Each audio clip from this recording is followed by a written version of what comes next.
Hi, I've seen a lot of autistic people asking why allistic people don't just say what they mean. And if you've ever been frustrated that people don't say what they mean, first of all, you might be autistic. You might want to look into that at some point when you're comfortable with finding out such things. But also, I do have the answer, if not any practical advice. Allistic people, that is non-autistic people, tend to hint at things instead of saying what they actually mean on purpose, rather intuitively. It's not a bug, it's a feature.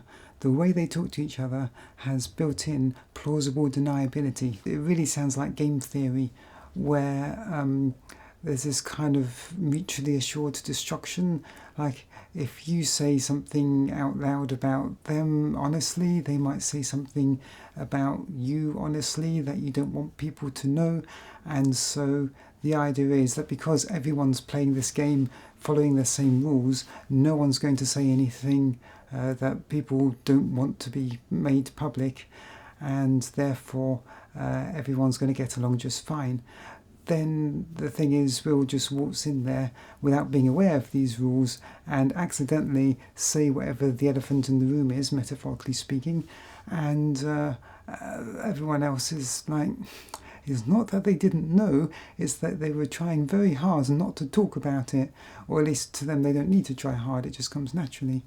And so if you point out something obvious, either as like a sanity check because no one's mentioning it really conspicuously, or just because you're not sure if everyone's aware, they'll get upset with you quite quickly. Generally, we're trying to make sure that everyone's on the same page and working cooperatively to arrive at the truth, whereas they tend to make sure that there's group cohesion, and if there's any uncomfortable truths, everyone's in agreement that we're just going to not say them out loud. Even though everyone knows they're true, they're just going to not mention it, and that's a way of saving face, which I believe is essentially the same thing as not disrespecting people. I believe this also ties into hierarchy. So if someone's higher ranking than you, like your boss at work, you're not really supposed or allowed to say anything to them that makes it sound like you have more authority than them. So you're not really supposed to tell them how you should be doing your job, or contradicting how they think you should do your job, or even oftentimes asking questions about how you should do your job, because remember, they're expecting you to use hints and implicatures even if you're not. So if you're asking questions about how to do the work, then they're going to assume that what you're actually trying to hint at saying is something much worse, like, I don't want to do this.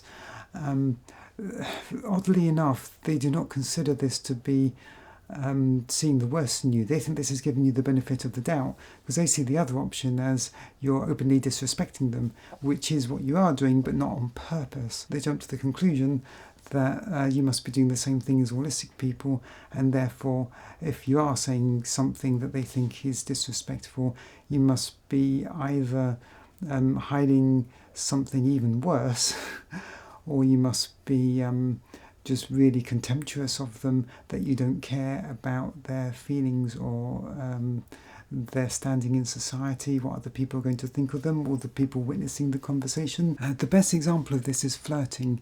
If you are attracted to someone and you might want to possibly date them, you can kind of hint this to them without saying it outright. So if they are not interested in you, they don't have to outright say, hey, I'm not interested in you, which might hurt your feelings, and instead you can pretend that you never wanted that in the first place. From what I understand, this is an extreme example of how allistic people communicate about pretty much everything. If you're trying to impose upon someone, like asking them to do a favour for you, or if you're trying to say something negative or bad about someone or to someone, anything like that, they will use hints. They will not say it directly. They will not say when you're wrong. They will not ask you to do something. They'll just hint and hope that you notice and offer yourself. This is something that I personally cannot do. I cannot spot hints. I cannot hint myself. I can neither encode nor decode what's known in linguistics as implicatures, which I'm probably mispronouncing. I read a book about it last year, or at least skimmed through it, a book about universal politeness, which is allistic politeness, but it's not something I know how to do, which is kind of a running theme, I think, with autism. Now that I've read a book about it, I know all the theory of it, but I still can't do it because it involves a lot of context and it's dependent upon all these societal rules that no one will actually tell you. And if I can't systematize it and codify it, then I can't do it. This is really the kind of autistic dilemma I have quite often. I can learn about something, research the theory. Now I know all about the theory. That's great, Zoe. Does this mean you can be polite now? No, it doesn't. I still don't know how to be polite in allistic terms, but I can now talk your ear off about how it works in theory. I just can't do it in practice. Now that you know why people do this, people feel things. And most autistic people feel things as well. I think I'm in kind of a minority there that I don't. Having affective alexithymia, where I just really don't feel emotions all that often. I didn't realise how often most people did feel them, and I certainly didn't realise how much when you say things that makes people feel emotions. And I definitely didn't realise that when allistic people talk to each other, often making each other feel emotions and feel good is the point of the conversation. It's not to make sure everyone's on the same page, reaching the truth together or reaching an optimal solution together. Most of the time it seems they're talking just to make each other feel good, which was completely lost on me. I had no idea.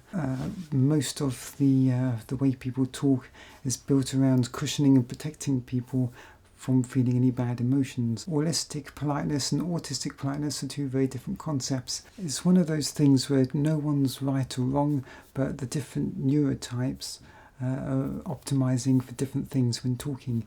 Allistic people are optimizing for group cohesion and plausible deniability, whereas autistic people are optimizing for everyone working together to arrive at the truth or an optimal solution. We don't feel bad if someone points out that we're wrong about something. We check if they're correct, because usually we've thought about it a lot more than them. And if they're right and we're wrong, we just admit to that and move on. And thank you, that's great. Now I can no longer be wrong about that. You just did me a favour, thank you. It did not occur to me that that will make someone feel bad. So it's one of those unfortunate things where, neither neurotype's to blame here, but it would be nice if we could meet each other halfway when talking to each other, because we're having to kind of translate into each other's native tongue.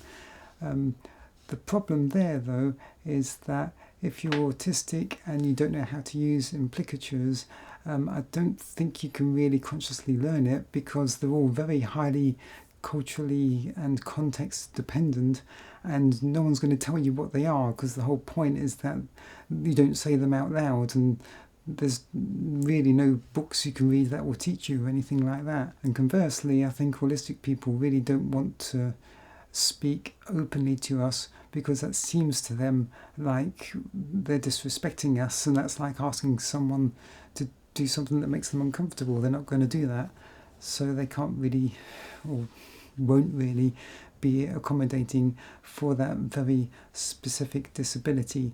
And I'm not entirely clear on whether they even realise that it is an actual thing that can happen, that someone cannot be able to pick up on or drop hints. So I'm sorry I don't have any practical advice, but now you know what the reason is that people don't say what they mean, even if there's no way I know of to convince them that you really need them to do that. Anyway, I hope that was interesting, if not helpful. If you found that interesting, please do check out my other videos about autism, of which I'm going to make a whole bunch soon, I'm sure, because it's become somewhat an interest of mine, and there aren't many people in real life that want to hear me yap on about it. So, like, share, subscribe, etc. See you later. Bye.